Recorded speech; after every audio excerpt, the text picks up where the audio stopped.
eldest brother to perform the great sacrifice called Rajasuya. Yudhishthira, after having, through the wise counsels of Vasudeva and by the valor of Bhimasena and Arjuna, slain Jarasandha, the king of Magadha, and the proud Chaitya acquired the right to perform the grand sacrifice of Rajasuya, abounding in provisions and offerings and fraught with transcendent merits. And Duryodhana came to this sacrifice, and when he beheld the vast wealth of the Pandavas scattered all around, the offerings, the precious stones, gold and jewels, the wealth in cows, elephants and horses, the curious textures, garments and mantles, the precious shawls and furs and carpets made of the skin of the ranko, he was filled with envy and became exceedingly displeased. And when he beheld the hall of assembly elegantly constructed by Maya, the Asura architect, after the fashion of a celestial court, he was inflamed with rage. And having started in confusion at certain architectural deceptions within this building, he was derided by Bhimasena in the presence of Vasudeva like one of mean descent. And it was represented to Dhritarashtra that his son, while partaking of various objects of enjoyment and diverse precious things,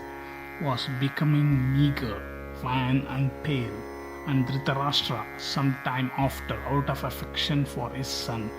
gave his consent to their playing with the Pandavas at dice. And Vasudeva, coming to know of this, became exceedingly wroth, and being dissatisfied, he did nothing to prevent the disputes,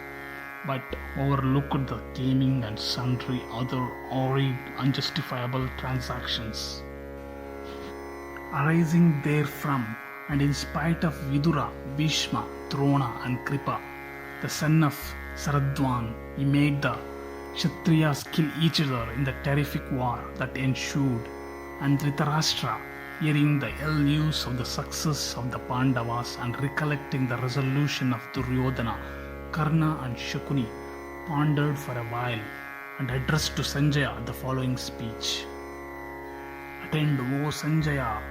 to all I am about to say, and it will not become thee to treat me with contempt. Thou art well versed in the Shastras, intelligent and endowed with wisdom. My inclination was never to war, nor did I delight in the destruction of my race. I made no distinction between my own children and the children of Pandu. My own sons were prone to willfulness and despised me, because I am old, blind as I am, because of my miserable plight, and through paternal affection I bore it all. I was foolish after the thoughtless Duryodhana, ever growing in folly, having been a spectator of the riches of the mighty sons of Pandu. My son was derided for his awkwardness while ascending the hall,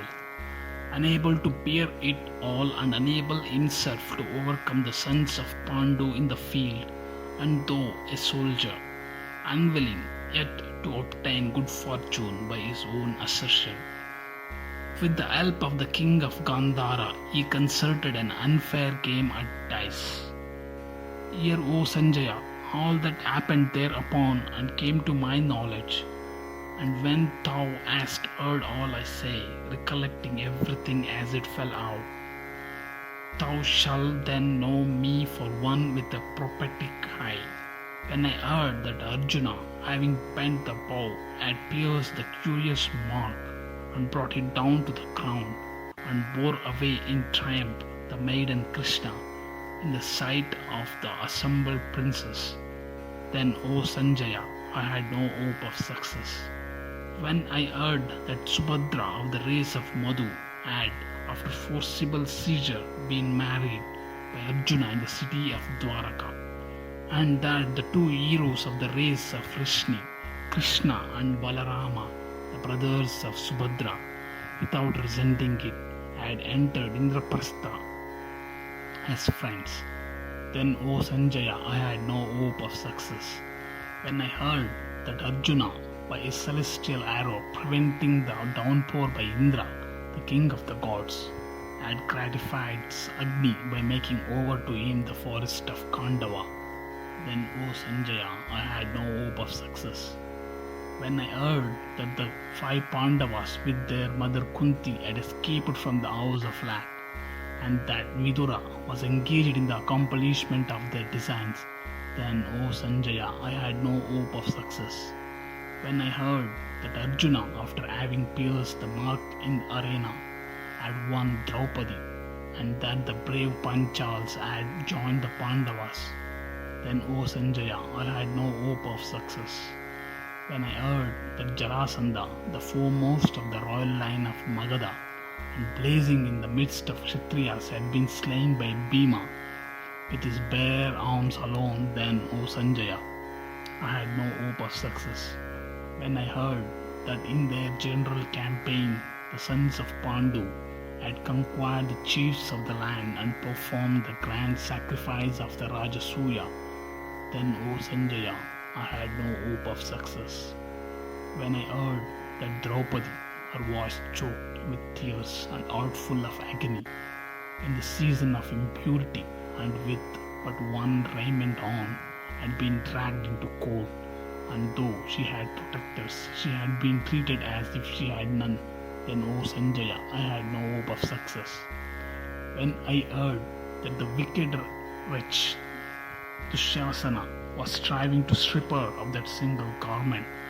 had only drawn from her person a large heap of cloth without being able to arrive at its end, then, O Sanjaya, I had no hope of success. When I heard that Yudhishthira, beaten by Saul Bala at the game of dice and deprived of his kingdom, as consequence thereof, had still been attended upon by his brothers of incomparable prowess, then, O Sanjaya, I had no hope of success. When I heard that the virtuous Pandavas, weeping with affliction, had followed their elder brother to the wilderness and exerted themselves voraciously for the mitigation of his discomforts, then, O Sanjaya, I had no hope of success. When I heard that Yudhishthira had been followed into the wilderness by Snatakas and noble-minded Brahmanas who live upon ants, then, O Sanjaya, I had no hope of success. When I heard that Arjuna, having in combat pleased the god of gods, Trambaka, the three-eyed, in the disguise of a hunter, obtained the great weapon, Pashupatastra, then, O Sanjaya, I had no hope of success. When I heard that the just and renowned Arjuna, after having been to the celestial regions, had there obtained celestial weapons from the Indra himself, then, O Sanjaya, I had no hope of success. When I heard that afterwards Arjuna had vanquished the Kalakeyas and the Paulamas, proud with the boon they had obtained, and which had rendered them invulnerable even to the celestials, then, O Sanjaya, I had no hope of success. When I heard that Arjuna, the chastiser of enemies, having gone to the regions of Indra for the destruction of the Asuras, and returned thence successful, then, O Sanjaya, I had no hope of success. When I heard that Bhima and the other sons of Pritha, Kunti, accompanied by Vaishravana, had arrived at the country which is inaccessible to man, then, O Sanjaya, I had no hope of success. When I heard that my sons, guided by the counsels of Karna, while on their journey of Goshayatra, had been taken prisoners by the Gandharvas and were set free by Arjuna, then, O Sanjaya, I had no hope of success. When I heard that Dharma, the god of justice, having come under the form of a yaksha, had proposed certain questions to Yudhishthira, then, O Sanjaya, I had no hope of success.